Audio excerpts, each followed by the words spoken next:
Hi, I'm Weston. This is Write Direct Play. Let's try something new. There's this storytelling technique that is used constantly in modern TV and movies, and I just can't stop thinking about it. Tell me if this has ever happened to you. You and your T for Teen adventure friends have just reached the end of a long, difficult journey to get to the Earth Kingdom.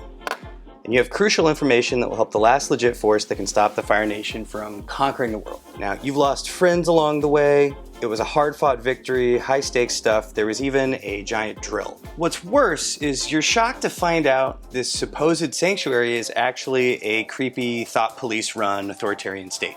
Now, with this crazy revelation in the bag, we move the plot forward by stopping it completely and hanging out here and in flashbacks for a while.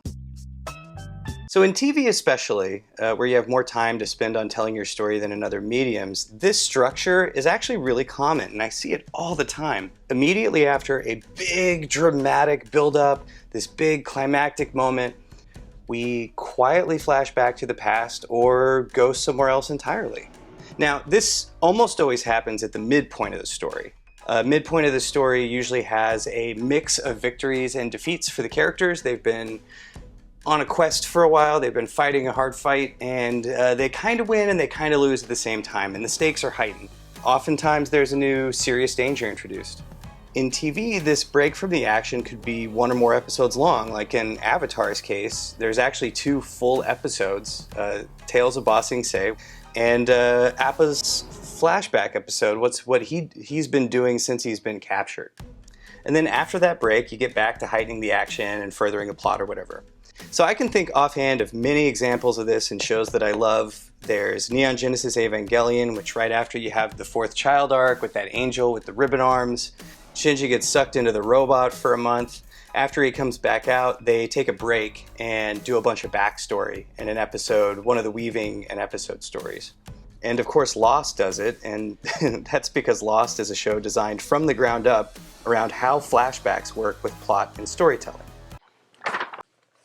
Let me get a different marker, because this one sucks. So, why use this type of flashback or cutaway format? Why do it? Well, it's actually really useful for storytelling. It solves a lot of problems at once. For one thing, it helps with dynamics. It gives us breathing room.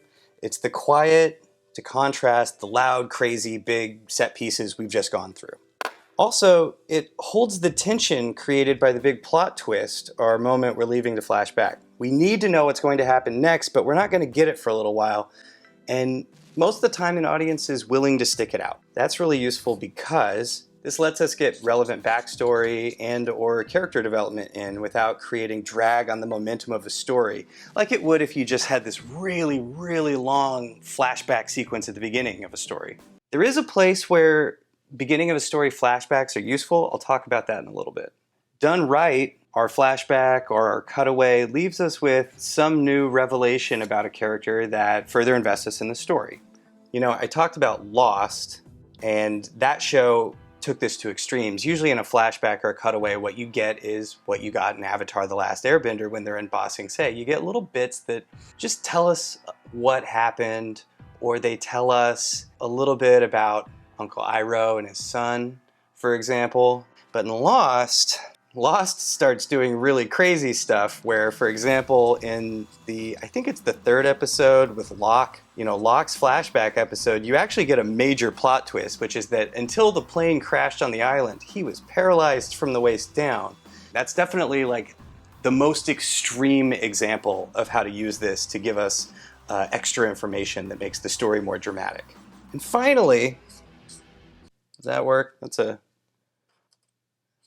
note. There's also a tonal quality to this format. It makes the work seem more complete or deep because it breaks away from just a linear story format, that very rote type of storytelling. Are there other formats or ways to use flashbacks and cutaways? Of course. There's a million different ways. For example, I mentioned earlier, one other method of flashing back in stories is a prologue, where you start in the past at the start of the TV episode, for example, to show a defining moment for a character in an episode that's about them. So in Neon Genesis Evangelion, there's a Misato-centric episode that starts with her losing her father. And what's really important about this type of storytelling is, it happens a little ways into a season of a show, a longer story. 2, it's brief, it's very brief. And 3, it's built around giving us something that will help us understand a specific character in a specific story. So that's it. That's how to flashback according to Avatar: The Last Airbender, or Lost, or like every single TV show and movie made in the last 20 years. If you dig this, like and subscribe. This video is a new format that should let me make a bunch more videos than I have been making, and also focus on whatever challenges I'm dealing with right now in the projects I'm working on. All right, have a good one. Ciao.